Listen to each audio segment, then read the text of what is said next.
మాజీ మంత్రి వైసీపీ కోవూరు మాజీ ఎమ్మెల్యే ప్రసన్న కుమార్ రెడ్డి నివాసం పైన తెలుగుదేశం పార్టీ వాళ్ళు దాడి చేశారు. రాత్రి 9:30 సమయంలో నెల్లూరులోని సుజాతమ్మ నగర్లో ఉన్న ప్రసన్న కుమార్ రెడ్డి ఇంటికి దాదాపు 80 మంది తెలుగుదేశం పార్టీ కార్యకర్తలు వచ్చారు. రావడంతోనే మొత్తం విధ్వంసం సృష్టించారు. ఫర్నిచర్ని మొత్తం నాశనం చేశారు. 2 కార్లను కూడా పగలగొట్టేశారు.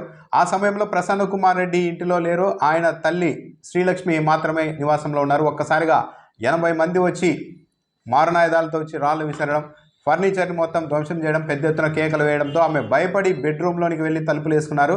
అయితే ఆ విషయాన్ని గమనించిన తెలుగుదేశం పార్టీ కార్యకర్తలు బెడ్రూమ్ తలుపులు కూడా పగలగొట్టారు. దాంతో ఆమె ఏకంగా బాత్రూంలోనికి వెళ్ళి చాలాసేపు దాక్కోవాల్సి వచ్చింది. అక్కడే బాగా చాలాసేపు ఉన్నారు తెలుగుదేశం పార్టీ కార్యకర్తలంతా. పూర్తి స్థాయిలో విధ్వంసం సృష్టించిన తర్వాత మా ఎమ్మెల్యే ప్రశాంత్ రెడ్డి పైన విమర్శలు చేస్తావా ప్రసన్న కుమార్ రెడ్డి, ఖబర్దార్ అంటూ వీరంగం సృష్టించి ఆ తర్వాత వెళ్ళిపోయారు. ఈ విషయం తెలుసుకున్న వైసీపీ జిల్లా నాయకులు అనిల్ కుమార్ యాదవ్, పర్వతనేని చంద్రశేఖర్ రెడ్డితో పాటు తదితరులు వెళ్ళి పరిశీలించారు. ఆ తర్వాత ప్రసన్న కుమార్ రెడ్డి తన కుమారుడితో కలిసి అక్కడికి వచ్చారు. జిల్లా ఎస్పీకి వైసీపీ నాయకులు ఫిర్యాదు చేశారు. అయితే ఒక్కసారిగా తెలుగుదేశం పార్టీ కార్యకర్తలు ఈ స్థాయిలో దాడి చేసి విధ్వంసం సృష్టించి దాడి చేయడానికి గల కారణాలపైన కూడా చర్చ నడుస్తోంది. ఇటీవల వేమిరెడ్డి ప్రశాంత్ రెడ్డి తెలుగుదేశం పార్టీలోని కొందరు వ్యక్తులకు మద్యం తాగించి డబ్బులు ఇచ్చి ప్రెస్ మీట్లు పెట్టించి తనను ఇష్టానుసారం వాళ్ళ చేత తిట్టిస్తున్నారు, చాలా నీచంగా మాట్లాడిస్తూ ఉన్నారన్నది ప్రసన్న కుమార్ రెడ్డి ఆరోపణ. ఈ నేపథ్యంలోనే ఒక కార్యక్రమంలో పాల్గొన్న ప్రసన్న కుమార్ రెడ్డి ప్రశాంత్ రెడ్డి పైన కొన్ని తీవ్రమైన వ్యాఖ్యలు చేశారు. ఆమె వ్యక్తిత్వానికి సంబంధించి ప్రభాకర్ రెడ్డిని చంపేందుకు కూడా ప్రయత్నం చేస్తున్నారని కూడా ఆరోపించారు. దాంతోనే ఇప్పుడు తెలుగుదేశం పార్టీ కార్యకర్తలు దాడి చేసినట్టుగా చెప్తూ ఉన్నారు. ఒక కార్యక్రమంలో మాట్లాడిన ప్రసన్న కుమార్ రెడ్డి, ప్రభాకర్ రెడ్డి అన్న నువ్వు మంచివాడివి అని పేరుంది, చాలా తెలివైన వాడివని కూడా చెప్తూ ఉంటారు, కానీ జాగ్రత్తగా ఉండండి, ఆమె చేతిలో బందీ అయ్యారు, ఆమె బెదిరించి వేమిరెడ్డి ప్రభాకర్ రెడ్డిని పెళ్లి చేసుకున్నారు, ఇప్పుడు ఆమె వల్ల ఆయన కూడా సంతోషంగా లేరు, ఇదెక్కడి కర్మ తనకు అంటూ ఆయన కూడా బాధపడిపోతూ ఉన్నారు. ప్రశాంత్ రెడ్డి నుంచి ప్రభాకర్ రెడ్డికి ప్రాణహాని ఉంది, నిద్రలోనైనా లేపేస్తారు, లేకుంటే బయటైనా లేపేస్తారు, నీ దగ్గర ఉన్న ఆస్తుల కోసం నిన్ను చంపడం కోసం ఇప్పటికే 2 సిట్టింగులు జరిగాయన్న సమాచారం కూడా ఉంది, కాబట్టి జాగ్రత్తగా ఉండండి, నడిమంత్రపు సిరి రాజమాత కాబట్టి చేయనైనా ఈ కార్యక్రమం చేయిస్తుంది అంటూ ప్రశాంత్ రెడ్డిని ఉద్దేశించి వ్యాఖ్యలు చేశారు. కాబట్టి ప్రభాకర్ రెడ్డి అయినా జాగ్రత్తగా ఉండండి, ఆమె నుంచి మిమ్మల్ని అయితే ఆస్తి కోసం చంపే అవకాశం కూడా ఉంది అంటూ చెప్పారు.